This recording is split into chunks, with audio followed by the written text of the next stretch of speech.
જૂનાગઢના વંથલી પાસે આવેલું એક એવું મંદિર કે જ્યાં કોમી એકતાના દર્શન તો થાય જ છે, પરંતુ સાથે સાથે આ મંદિર સાથે અનેક લોકવાયકા પણ જોડાયેલી છે। એવું કહેવાય છે કે દરેક પરણીને આવેલા નવ પરિણીત યુગલે ઘરે જતા પહેલા સૌથી પહેલા આ મંદિરે દર્શન કરવા આવવાની માન્યતા છે। ત્યાં સુધી કે અહીં વસાવાણિયાના કુળદેવતા રગતિયા બાપા કહેવાય છે। જ્યાં સુધી રગતિયા બાપાના મંદિરે નૈવેદ્ય ધરવામાં આવે નહીં, એટલે કે ઉજવણી કરવામાં આવે નહીં, ત્યાં સુધી મંદિરે પરિવારનું કોઈ સભ્ય જઈ શકતું નથી। આ મંદિર અંદાજિત 400 વર્ષથી પણ વધુ જૂનું હોવાની માન્યતા છે।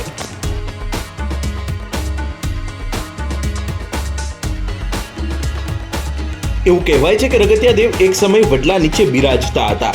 જેમ જેમ સમય પસાર થતો ગયો તેમ તેમ મંદિર બનતું ગયું।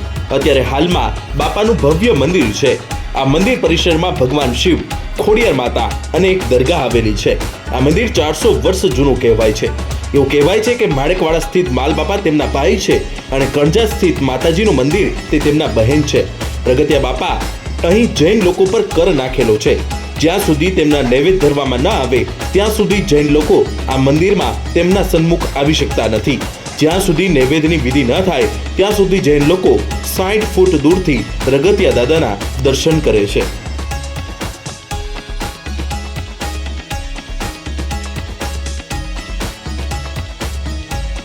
અહીં જે નૈવેદ્ય કરવાની વિધિ હોય છે તેને ઉજવણી કહેવામાં આવે છે। તે તમામ પ્રકારની વિધિ નદીને પેલે પાર કરવી પડે છે। આ મંદિરની બાજુમાંથી જ ઓઝત નદીનો કાંઠો પસાર થાય છે, પરંતુ જો કોઈ પણ પ્રકારની નિવેદની વિધિ કરવી હોય તો નદીને પેલે પાર કરવી પડે છે અને ત્યારબાદ અહીં મંદિરે વાજતે ગાજતે વિધિ કર્યા બાદ આવવાનું રહે છે।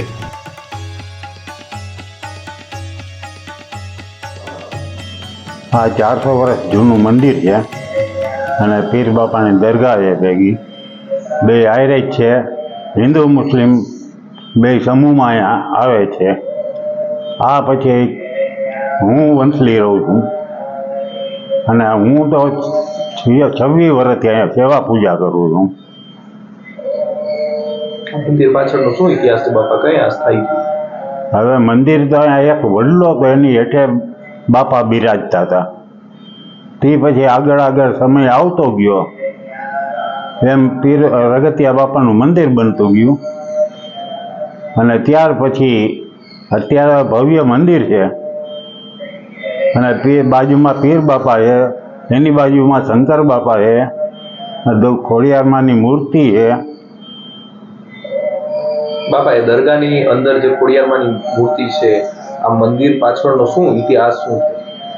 મંદિરની પાછળ એવું છે આનું કે જૈન લોકોના કુળદેવ થાય છે, એટલે જૈન લોકો મૂળ પેઢાવાળાથી આ 400 વર્ષ પહેલાં લઈ આવેલ છે અને તે પછી ત્યાંથી જે લઈ આવ્યા હતા એટલે બાપા આગળ પૂજા કરતા વાણિયાન કે એને દીકરો નહોતો, એટલે બાપાએ દીકરો આપ્યો, ત્યાં સેવા પૂજા એની કરતા। તે પછી બાપા કે અમારે ગિરનાર જવું છે, આ 400 વર્ષ પહેલાંની વાત છે। તો બાપાને કે હાલો વાંધો નહીં। એ આવતા હતા રસ્તામાં ઓજત નદી આવી હાલતા, ત્યાર પછી બાપાએ કીધું હતું કે તમે પાછું વારી જોહો, ત્યાં અમે સ્થિર થઈ જાઉં। ત્યાર પછી ઓજત નદી આવી, કડ સમાન પાણી હતું અંદર। બાપા આવી કે બાપાનું શું થયું, એટલે એ પછી બાપાએ કીધું કે હવે અમે સ્થિર થાઉં, પાછું વારી જોયું એટલે અમે હવે અહીંયા રોકાઈ જાઉં, અમે અહીંથી આગળ વધશું નહીં।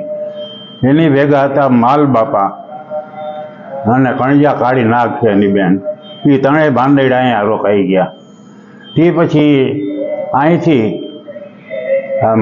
માણેકવાડા માલ બાપાને એક માલધારી લઈ ગયા અને રગતિયા બાપા અહીંયા સ્થિર ત્યાં છે।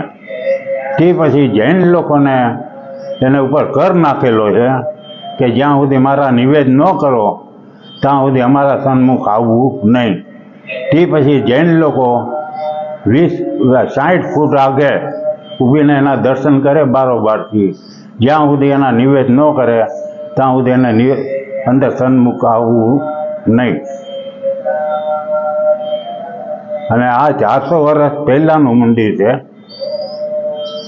એટલે એ લોકોનું એમ એના કુળદેવ છે વસા વાણિયાના.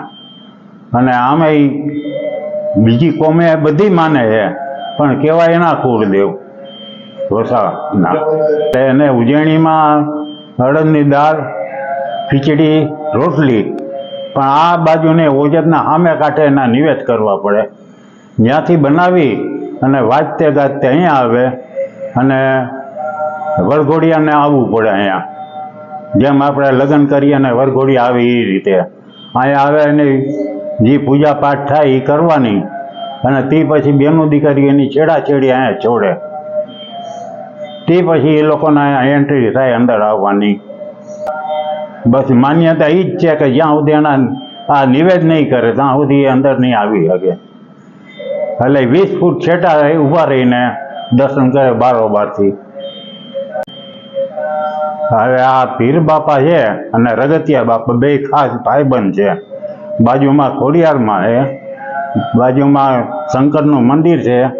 એની સેવા પૂજા 26 વર્ષથી હું કરું છું અને આ 400 વર્ષ જૂનું મંદિર એમ છે. લોકવાયકા માન્યતા એમ કે વંશલી ગામના કોઈ પણ પૈણીને આવે વરઘોડિયા એને પહેલાં અહીંયા પૈગે લાગવું પડે, તે પછી ગામમાં પોખણું થાય. માને બધી કોમ કહેવાય વસવા વાણિયાના કુળદેવ રગતિયા બાપા, માલ બાપા અને બેન કણિયા કાળીનાગ 3 ભાંડેડા છે અહીંયા.